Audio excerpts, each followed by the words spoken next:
ಉರುಸುಗಳಲ್ಲಿ ಭಾವೈಕ್ಯತೆ. ಬರೆದವರು ದಸ್ತಗೀರ ಅಲಿಭಾಯಿ. ಭಾರತೀಯರು ವಿವಿಧ ಹಬ್ಬಗಳನ್ನು ತಮ್ಮದೇ ಆದ ವಿಶಿಷ್ಟ ರೀತಿಯಲ್ಲಿ ಆಚರಿಸುವಂತೆ ಜಾತ್ರೆಗಳನ್ನು ಮತ್ತು ಉರುಸುಗಳನ್ನು ಆಚರಿಸುತ್ತಾರೆ.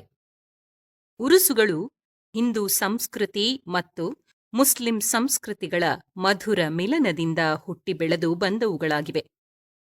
ಪ್ರಾದೇಶಿಕ ಪ್ರಚಲಿತವಿರುವ ಉರುಸುಗಳ ಆಚರಣೆಯನ್ನು ಕೂಲಂಕಷವಾಗಿ ಪರಿಶೀಲಿಸಿದಾಗ ಭಾವೈಕ್ಯದ ಹೆಗ್ಗುರುತುಗಳು ಸ್ಪಷ್ಟವಾಗಿ ಗೋಚರಿಸದಿರವು. ಕೆಲವೊಂದು ಉರುಸುಗಳು ಜಾತ್ರೆಗಳಾಗಿ, ಕೆಲವೊಂದು ಜಾತ್ರೆಗಳು ಉರುಸುಗಳಾಗಿ ಬಳಕೆಯಲ್ಲಿವೆ. ಆದರೆ ಜಾತ್ರೆ ಮತ್ತು ಉರುಸುಗಳು ಹಿಂದೂ ಮುಸ್ಲಿಂ ಭಾವೈಕ್ಯದ ಪವಿತ್ರ ಕ್ಷೇತ್ರಗಳಾಗಿವೆ ಎಂಬುದನ್ನು ಯಾರೂ ಅಲ್ಲಗಳೆಯುವಂತಿಲ್ಲ. ಅಜ್ಮೇರಿನ ಹಖ್ವಾಜಾ ಮೊಯಿನುದ್ದೀನ್ ಚಿಸ್ತಿ, ದಿಲ್ಲಿಯ ಹಶೇಖ ನಿಜಾಮುದ್ದೀನ್ ಔಲಿಯಾರವರ ಉರುಸುಗಳಲ್ಲಿ ಮುಸ್ಲಿಮರಂತೆ ಹಿಂದೂಗಳೂ ಉತ್ಸಾಹದಿಂದ ಪಾಲ್ಗೊಂಡು ಹರಕೆ ಸಲ್ಲಿಸುತ್ತಾರೆ. ತೆಬರ್ರುಕ್ ಅಂದರೆ ಪ್ರಸಾದ ಸ್ವೀಕರಿಸಿ ಪುನೀತರಾದವರೆಂದು ತೃಪ್ತಿಗೊಳ್ಳುತ್ತಾರೆ. ಮಕಾನಪುರದ ಜಿಂದೇ ಶಾ ಮದಾರ ಉರುಸಿನಲ್ಲಿ ಹಿಂದೂ ಮುಸ್ಲಿಮರು ಚಿಕ್ಕ ಮಕ್ಕಳಿಗೆ ಅಂಟಿದ ರೋಗ ರುಜಿನಗಳಿಂದ ಮುಕ್ತಗೊಳಿಸಲು ಬಂಗಾರ ಅಥವಾ ಬೆಳ್ಳಿಯ ಹಾರವನ್ನು ಕೊರಳಲ್ಲಿ ಹಾಕಲು ಹಿಂದೆ ಮುಂದೆ ನೋಡುವುದಿಲ್ಲ. ಉರುಸಿನ ದಿನ ನಡೆಯುವ ಕೆಂಡ ತುಳಿಯುವ ಸಂಪ್ರದಾಯ ಹಿಂದೂ ಸಂಸ್ಕೃತಿಯ ಗಾಢ ಪ್ರಭಾವದಿಂದ ಬಂದುದಾಗಿದೆ. ಮುಂಬಯಿಯ ಹಾಜಿಮಲಂಗ ಬಾಬಾ ದರ್ಗಾದ ಆಡಳಿತವನ್ನು ಒಂದು ಬ್ರಾಹ್ಮಣ ಕುಟುಂಬ ನಡೆಸುತ್ತದೆ.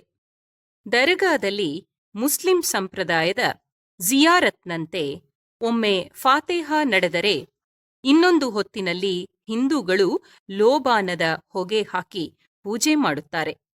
ಗುಲ್ಬರ್ಗಾದ ಖ್ವಾಜಾ ಬಂದಾನವಾಜರ ದರ್ಗಾ ಧರ್ಮ ಸಮನ್ವಯ ದೃಷ್ಟಿಗೆ ಪುರಾವೆಯಾಗಿದೆ.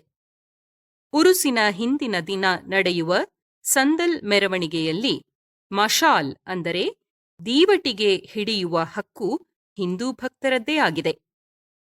ಉರುಸಿನ ದಿನ ಹಿಂದೂಗಳು ಮುಸ್ಲಿಮರೊಂದಿಗೆ ಶಾಮೀಲಾಗಿ ಭಕ್ತಿ ಭಾವಾವೇಶದಿಂದ ಹರಕೆ ಸಲ್ಲಿಸುವುದನ್ನು ನೋಡಿದಾಗ ಮೈಮನ ಪುಳಕಿತವಾಗದಿರವು. ಮುಳಬಾಗಿಲ ಪ್ರಾಂತದ ಹಬಾಬ ಹೈದರಲಿ ಶಾ ಅವರ ಉರುಸಿನಲ್ಲಿ ಪ್ರದರ್ಶನಗೊಳ್ಳುವ ಕತ್ತಿ ವರಸೆ, ದೊಣ್ಣೆ ವರಸೆ, ಕುಸ್ತಿ, ಕವ್ವಾಲಿ ಕಾರ್ಯಕ್ರಮಗಳು ಕೋಮು ಸಾಮರಸ್ಯದ ಪ್ರತೀಕಗಳಾಗಿವೆ. ಗ್ಯಾರವಿ ತಿಂಗಳಿನಲ್ಲಿ ನಡೆಯುವ ಹಾ ಮೆಹಬೂಬ ಸುಬಹಾನಿಯವರ ಉರುಸಿನಲ್ಲಿ ಜನಪದ ಕಲೆಗಳ ಮಹಾಪೂರವೇ ಹರಿದು ಬರುವುದನ್ನು ನೋಡಬಹುದು. ರಿವಾಯಿತ ಪದ ಮತ್ತು ಹೆಜ್ಜೆ ಕುಣಿತ ಸ್ಪರ್ಧೆಗಳು ಹಿಂದೂ ಮುಸ್ಲಿಮರನ್ನು ಒಂದುಗೂಡಿಸುವ ಪ್ರಮುಖ ಕೊಂಡಿಯಾಗಿವೆ.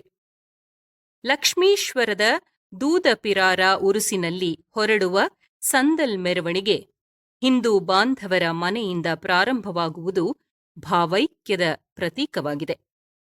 ಇಳಕಲ್ಲಿನ ಮುರ್ತುಜಾ ಖಾದ್ರಿಯವರ ಉರುಸಿಗೆ ಸೇರುವ 3-4 ಲಕ್ಷ ಜನರಲ್ಲಿ ಹಿಂದೂಗಳ ಸಂಖ್ಯೆ ಹೆಚ್ಚಿನದ್ದಾಗಿದೆ. ಉರುಸು ನಡೆಸುವ ದರ್ಗಾ ಸಮಿತಿಯ ಅಧ್ಯಕ್ಷರು, ಸದಸ್ಯರು ಹಿಂದೂಗಳೇ ಆಗಿರುವುದು ಮತ್ತು ಉರುಸಿನ ದಿನ ಸಲ್ಲಿಸುವ ಗಂಧ ಪುಷ್ಪಾದಿಗಳ ಸೇವೆಯೂ ಗೌಡ, ಕುಲಕರ್ಣಿ, ಚಹ್ವಾಣ ಮನೆತನದವರಾಗಿರುವುದು ಇಲ್ಲಿನ ವೈಶಿಷ್ಟ್ಯವಾಗಿದೆ. ಧಾರವಾಡ ಜಿಲ್ಲೆಯ ನವಲಗುಂದ ತಾಲೂಕಿನ ಯಮನೂರಿನ ಚಾಂಗದೇವರ ಜಾತ್ರೆ, ಶಿರಹಟ್ಟಿಯ ಫಕೀರಸ್ವಾಮಿ ಜಾತ್ರೆ, ಗುಲ್ಬರ್ಗಾ ಜಿಲ್ಲೆಯ ಸುರಪುರ ತಾಲೂಕಿನ ತಿಂಥಿಣಿಯ ಮೋನಪ್ಪಯ್ಯನ ಜಾತ್ರೆ ಮತ್ತು ಬೆಳಗಾವ್ ಜಿಲ್ಲೆಯ ಗೋಕಾಕ ತಾಲೂಕಿನ ಸಾವಳಗಿ ಜಾತ್ರೆ ಮುಂತಾದವು ಹಿಂದೂಗಳಿಗೆ ತಮ್ಮ ಬದುಕಿನ ಸಮಸ್ಯೆಗಳಿಗೆ ಪರಿಹಾರ ಒದಗಿಸುವ ಪುಣ್ಯಕ್ಷೇತ್ರಗಳಾಗಿರುವಂತೆ ಮುಸ್ಲಿಮರಿಗೂ ಆಗಿರುವುದು ಇವುಗಳ ವೈಶಿಷ್ಟ್ಯ. ಹೀಗೆ ಹಿಂದೂ ಮುಸ್ಲಿಮರನ್ನು ಒಂದುಗೂಡಿಸುವ, ಮತೀಯ ಸಾಮರಸ್ಯವನ್ನು ಗಟ್ಟಿಗೊಳಿಸುವ, ಕೋಮು ಸೌಹಾರ್ದತೆಯನ್ನು ಕಾಪಾಡಿಕೊಂಡು ಬರುವ ಉರುಸುಗಳು ಆದರ್ಶ ಭಾರತದ ಏಳಿಗೆಗೆ ಅನಿವಾರ್ಯವಾದ ಮುಖ್ಯ ಸೂತ್ರಗಳಾಗಿವೆ ಎಂದರೆ ಚಿನ್ನಕ್ಕೆ ಕುಂದಣ ಕೂಡಿಸಿದಂತಾಗುತ್ತದೆ.